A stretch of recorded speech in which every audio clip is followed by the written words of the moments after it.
함께 따라하겠습니다. 변화되었습니다. 변화되었습니다. 질문을 하나 드리면서 시작할까 합니다. 명품 가방과 짝퉁 가방을 구분하는 방법 여러분 아십니까? 우리가 잘 아는 방법이 있습니다. 비가 오는데 우산이 없을 때 우산 대신 위로 쓰면 짝퉁 가방이고, 흠뻑 젖으면서 가슴에 안고 뛰면 이것이 명품 가방이다. 잘 아는 방법이죠. 그런데요, 그것보다 더 쉽고 확실한 방법이 있습니다. 그것은 그 상품에 되어 있는 상표를 뒤집어 보는 겁니다. 뒤집어 보면 알아요. 짝퉁은 앞면만 정교한데요, 명품은 앞면이나 뒷면이나 명품답게 아주 정교해요. 명품은 눈에 보이지 않는 이면, 뒷면을 보면 잘 안다. 명품이나 가짜나 보이기에는 다 진짜 같아요. 하지만 뒷이면을 볼 때 진짜 명품을 발견할 수 있다라는 거죠. 성도들도 그렇습니다. 말만 그럴싸한 사람이 아니라 그 사람의 일상을 들여다보면 참된 크리스찬인지 아닌지를 우리는 알 수 있게 됩니다. 그래서요, 부부가 서로를 제일 잘 알죠. 오늘 본문은 초대교회 성도들의 겉으로 드러난 외적인 업적이 아니라 그들의 진가를 알 수 있는 일상의 삶의 모습을 보여주고 있습니다. 초대교회 성도들은 복음 안에서 구체적인 삶이 변화되었지요. 그렇다면 그들은 구체적으로 삶의 어떤 부분들이 변화가 되었을까요? 우리 함께 따라해 보겠습니다. 소유에 대한 태도가 변화되었습니다. 소유에 대한 태도가 변화되었습니다. 32절 우리 함께 읽겠습니다. 32절 믿는 무리가 한 마음과 한 뜻이 되어 모든 물건을 서로 통용하고 자기 재물을 조금이라도 자기 것이라 하는 이가 하나도 없더라. 아멘. 자기 소유를 자기 것이라고 말하는 사람이 없었다라고 말을 합니다. 자기 소유물에 대한 인식이 변화되었어요. 어떤 면에서 보면 오늘 말씀은 성도들의 이 소유권의 변화가 회심한 증거라고까지 말하는 듯합니다. 이런 초대교회의 모습이 얼마나 아름답고 또 닮고 싶었는지 2000년의 그 교회 역사를 보면 많은 시도들이 있었습니다. 많은 공동체들이 세워지기도 하고 수도원 운동이 일어나기도 합니다. 초기 공산주의자들은 이러한 성경의 내용을 차용해서 이 공산주의를 합리화하기도 했습니다. 하지만 동기와 방법면에 있어서 이거는 근본적으로 다른 것이죠. 이렇듯이 이상적인 초대교회의 이 유무상통하는 삶을 본받고자 하는 노력은 교회의 역사 속에서 계속 이어져 왔습니다. 왜 그랬을까요? 이런 모습이야말로 이 땅에서 천국을 맛보는 진정한 공동체다라고 믿었기 때문입니다. 여기서 우리는 먼저 좀 이런 믿음을 함께 가지고 시작했으면 좋겠습니다. 이러한 공동체가 근본적으로 가능하다라는 믿음 말입니다. 2000년 전 초대교회 공동체의 본질이 지금 우리 교회의 공동체에서도 충분히 적용될 수 있다라는 믿음인 거죠. 말씀이 공동체에서 살아 움직이는 것을 함께 경험하고 그런 교회가 될 수 있다는 사실을 분명히 믿음으로 함께 초대교회처럼 초대교회를 닮아가는 그런 운정교회가 될 수 있기를 간절히 바랍니다. 그런 교회를 세워가기 위해서는 초대교회의 이 유무상통에 대해서 좀 더 정확하게 이해할 필요가 있습니다. 우리가 흔히 말하는 유무상통이라는 이 단어는요, 있는 것과 없는 것을 서로 융통하다라는 말씀이에요. 이야기예요. 많이 가진 것은 서로 나누어 써야 된다. 이 소학에 나오는 표현이기도 합니다. 그런데 여기서 우리가 오해하지 말아야 할 것은요, 함께 공유했다, 통용했다라고 해서 무작정 타인의 소유를, 물건을 내 마음대로 무분별하게 쓰고 나누는 것이 아니었다라는 말씀이에요. 초대교회 유무상통은 전면적이고 일괄적이고 항속적이지 않았습니다. 이게 무슨 말씀이냐면 그들은 예수를 믿고 나서 변화되었는데 변화되자마자 갑자기 자기들의 소유를 모두 다 팔아내지 않았다는 거예요. 여전히 개인적인 소유가 인정되었고 소유가 존재했고 또 여전히 빈부도 존재를 했습니다. 또한 일괄적인 나눔이 아니었어요. 나는 이만큼 나눴으니 너도 그만큼 꼭 해야 돼. 이런 강요가 존재하지 않았습니다. 그들은 성령의 감동에 따라서 자발적으로 나누었죠. 필요를 채웠어요. 또한 그들이 나누는 것은 어떤 기계적으로 나눈 것이 아니라 없는 사람들의 필요에 따라서 나누어집니다. 많이 필요한 자에게는 많이 갈 수 있었고요, 덜 필요한 자는 덜 갈 수 있었어요. 서로 받은 은혜의 분량대로 자발적이고 또 자연스럽게 함께 나누면서 사용한 거예요. 이것이 초대교회의 통용 공유였습니다. 그들에게 중요한 것은요, 내가 재산이 많이 있고 저 사람이 재산이 없고 이것이 중요한 것이 아니라 재산의 많고 적음도, 형평성도, 조직적인 할당도, 일괄적인 분배와 또 공평하게 나누는 것, 이러한 문제가 전혀 아니었습니다. 단 한 가지가 중요했는데 그것은 바로 소유권이 누구에게 있느냐, 우리가 가지고 있는 소유권이 온전히 하나님께 이전이 되었는가라는 문제였습니다. 내가 가진 것은 내 것이 아닙니다.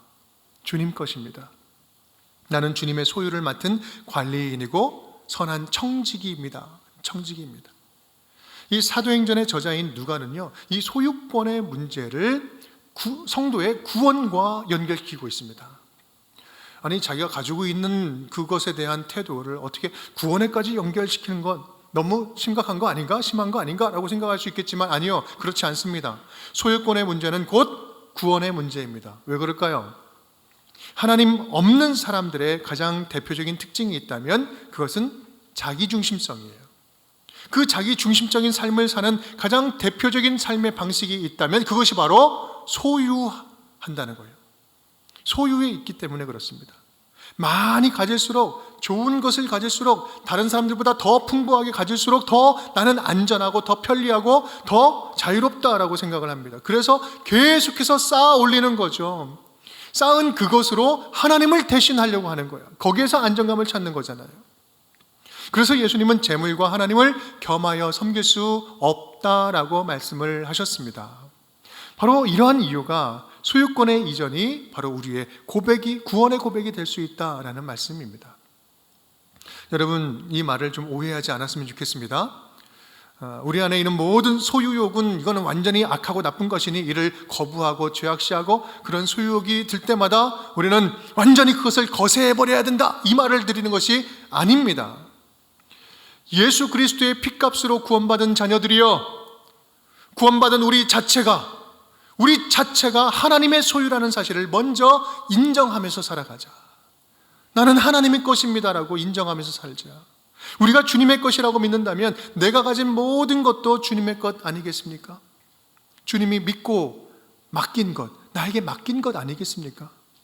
그래서 우리가 할 일이 있다면요, 주님께서 믿고 맡기신 이것을 우리는 잘 관리하고 이 땅을 사는 동안 정말 제대로 써야 할 곳에 잘 쓰는 것, 이것이 우리의 역할인 것입니다. 예수님의 달란트 비유가 그것을 말씀하시는 거잖아요.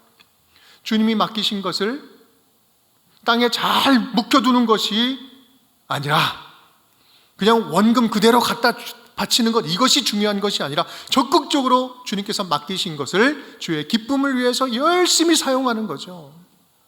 여러분, 그들이 열심히 일해서 만약에 남기지 못했다면 우리 주님이 뭐라고 했겠습니까?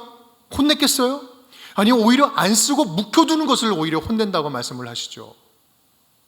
그래서 우리 교회의 3대 재정 원칙 가운데 이제 건강성이라는 게 있는데, 이 건강성이 의미하는 것은 많은 재물을, 또 많은 헌금을 모으고 부자가 되는 것이 중요한 것이 아니라, 건강한 것이 아니라, 많건 적건 없건 이거는 주님이 쓰라고 하신 그 일에 정확하게 더 제대로 잘 쓰는 것, 이것이 교회가 건강한 거다라고 우리는 믿고 가고 있습니다.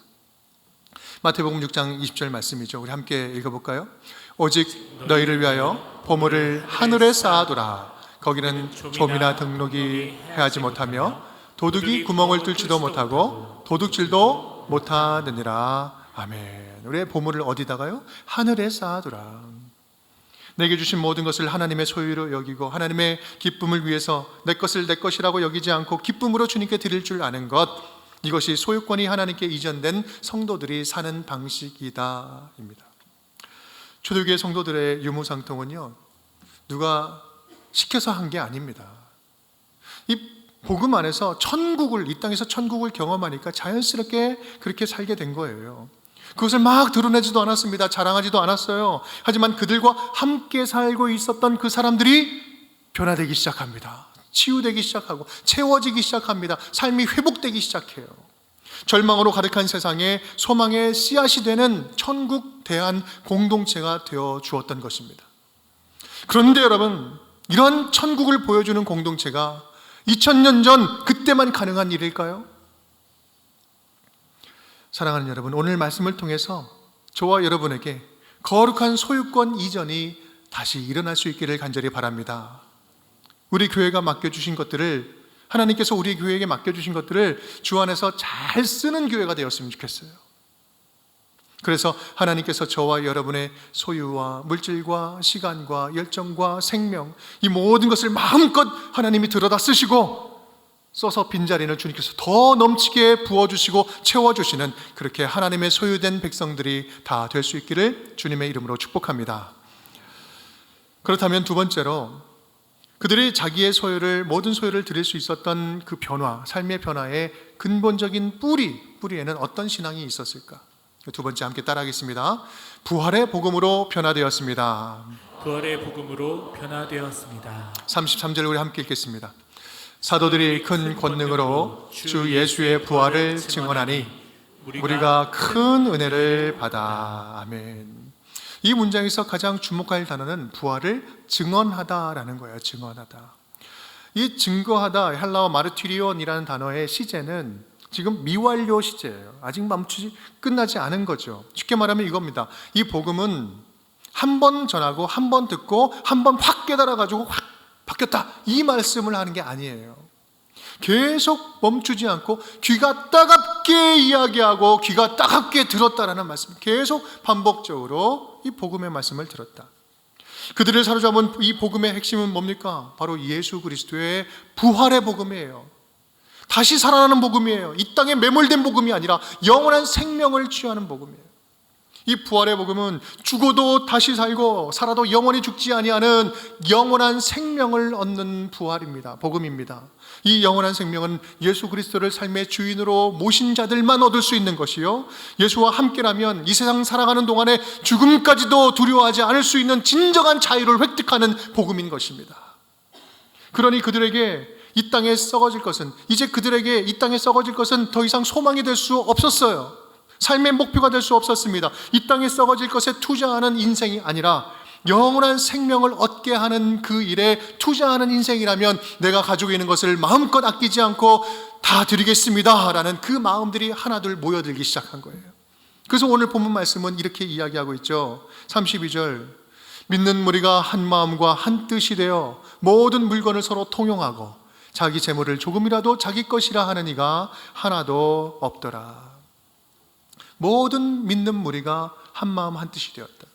물론 그들이 한 마음 한 뜻이 되었다고 해서 그들의 결정이 매번 만장일치를 봐야만 하는 것은 아니었습니다. 다만 그들은 부활의 복음 안에서 한 마음이 되어서 아낌없이 서로 나눌 줄 아는 자가 되었다라는 말씀이죠. 그들이 소유를 통용했다는 것, 소유를 함께 공유했다는 것은 그들 자신을 내어주는 것과 같았어요. 쉽게 말하면 이런 거죠. 나를 당신이 필요한 대로 마음껏 쓰세요, 이렇게 드리는 것과 같았습니다. 여러분, 누군가에게 이용당하는 느낌처럼 불쾌한 일은 없을 것입니다. 그런데요, 오늘 초대교회 성도들은 서로가 서로에게 그렇게 헌신하고 있습니다. 어떻게 그럴 수 있었을까? 부활의 복음 안에서 이기적인 나는 이미 예수 그리스도와 함께 십자가에서 죽고, 우리 모두는 예수 안에서 한 몸 공동체로 다시 태어났다라는 분명한 믿음을 가졌기 때문에 그렇습니다. 물론 여기서 말하는 공유, 함께 쓰는 것은 소유권을 공유한 게 아니라 사용권을 공유한 거예요. 함께 썼다고 해서 모든 사유재산을 다 포기했다는 말이 결코 아닙니다. 다만 타인을 위해서 기꺼이 나눌 준비가 되어 있었던 진짜 예수 안에서 회심한 사람들이었다라는 말씀을 하고 있는 겁니다. 여러분, 이런 면으로 볼 때 우리는 얼마나 나눌 준비가 되어 있습니까? 예수 그리스도를 주인으로 모시면서 우리의 모든 소유권을 주님께 맡긴 하나님의 자녀로서 얼마나 주님이 기뻐하실 일에 기꺼이 나눌 준비가 되어 있는지요. 지난주에 우리 학생들을 학원 선교사로 파송하는 파송식도 하고 주일에 광고도 했습니다. 이 일은 아이들만 할 일이 아니라 모두가 다 함께 믿음의 식구들이 해야 할 일이기 때문에 함께 열심히 협력하자라고 말씀을 드렸지요. 여러분, 이번에 새학기가 이제 시작되면 적어도 8개에서 10개 학교에서 기독교 동아리가 생길 것입니다. 아이들이 서약도 하고 다짐도 했어요. 얼마나 멋집니까? 이것은 한 번의 이벤트가 아니라 앞으로 우리 운정교회 우리 학생들이 계속해서 이어나갈 다음 세대의 우리의 중심 사역이 될 것입니다. 그런데요, 지난주에 이런 말씀을 함께 나누었는데, 이 말씀을 들은 한 성도님께서 큰 은혜와 도전을 받으시고 우리 아이들 학원 선교사로 쓰는 데 있어서 써달라고 1,000만 원을 헌금하셨어요. 큰 감동이 있었던 거죠. 그리고 큰 도전이 있었어요. 얼마나 감사하면서도 놀랐는지요. 여러분, 왜 이것은 정말 쉬운 일이 아닙니다. 액수도 액수지만 주님이 하시는 일, 거룩한 하나님의 일 적극적으로 지지하고 함께하는 마음, 여러분 어떤 보물로, 어떤 재정으로 이것을 대신할 수 있겠습니까? 물론 주님의 일은 재정으로만 하는 것이 아닙니다. 하지만 재정이 꼭 필요합니다. 우리가 할 수 있고 해야 할 하나님의 일들 무궁무진합니다. 그런데 여러분, 그 많은 일들을 어떻게 이 땅에 다 이루어갈 수 있겠습니까?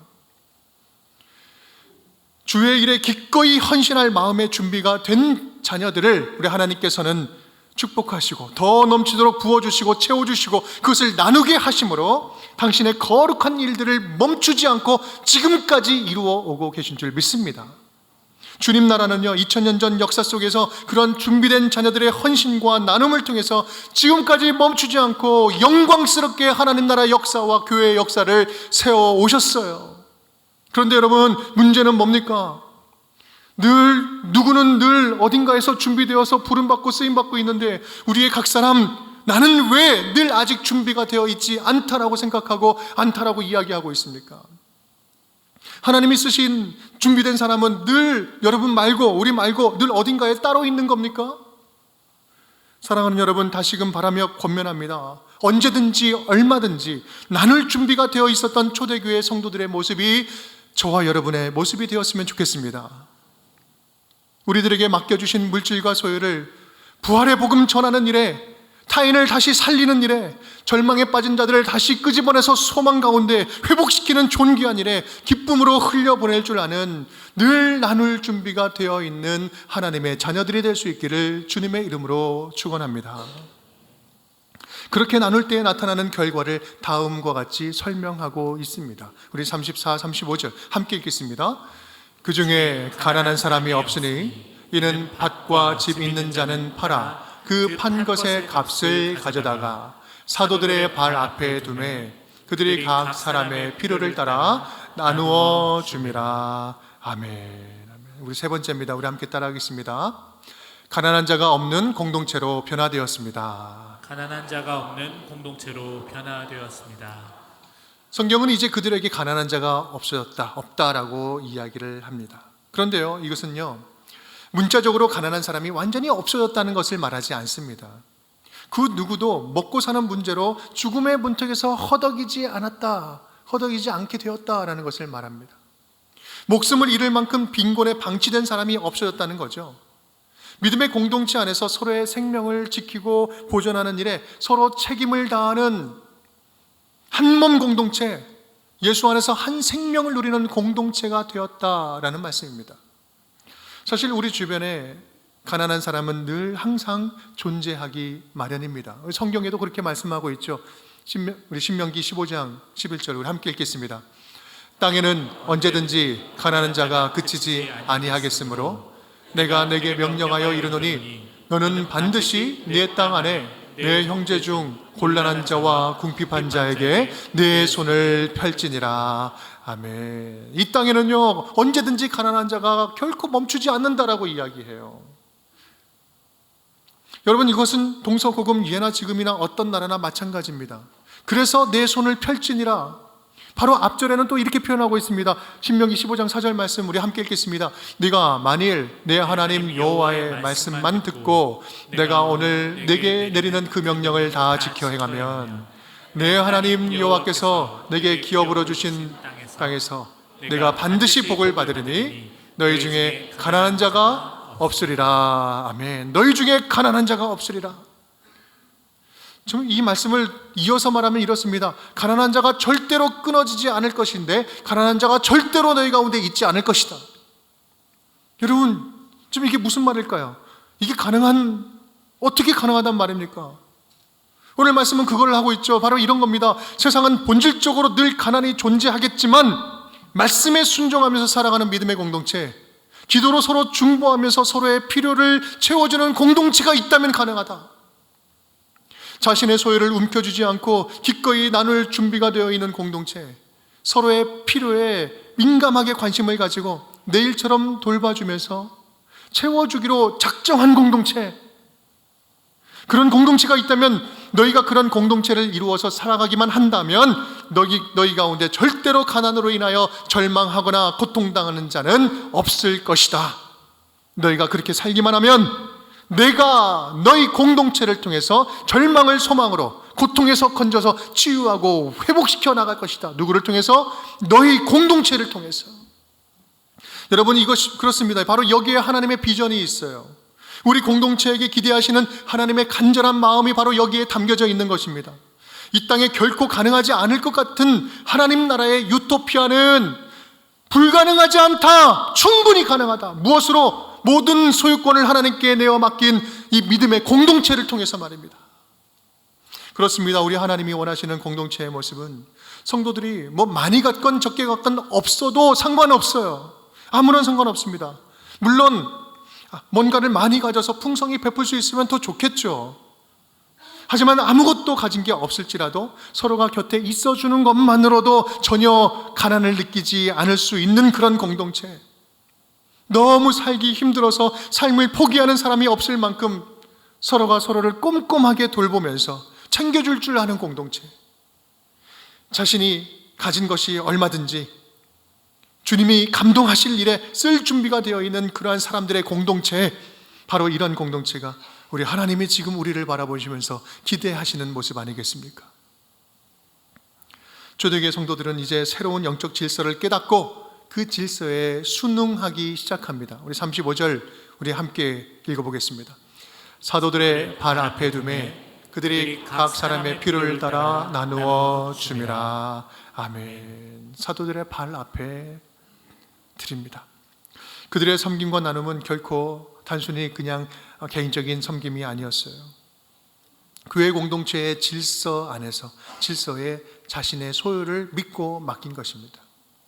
당시 그리스 로마 사회에서는 누군가에게 은혜를 베풀거나 도움을 주는 자에게는 사회적으로 보상을 해주고 영예를 주고 특권과 신분을 보장해주는 그런 문화가 있었습니다. 그런데 초대교회 성도들은요, 그들을 대표하고 있는 공동체의 사도들에게 맡깁니다.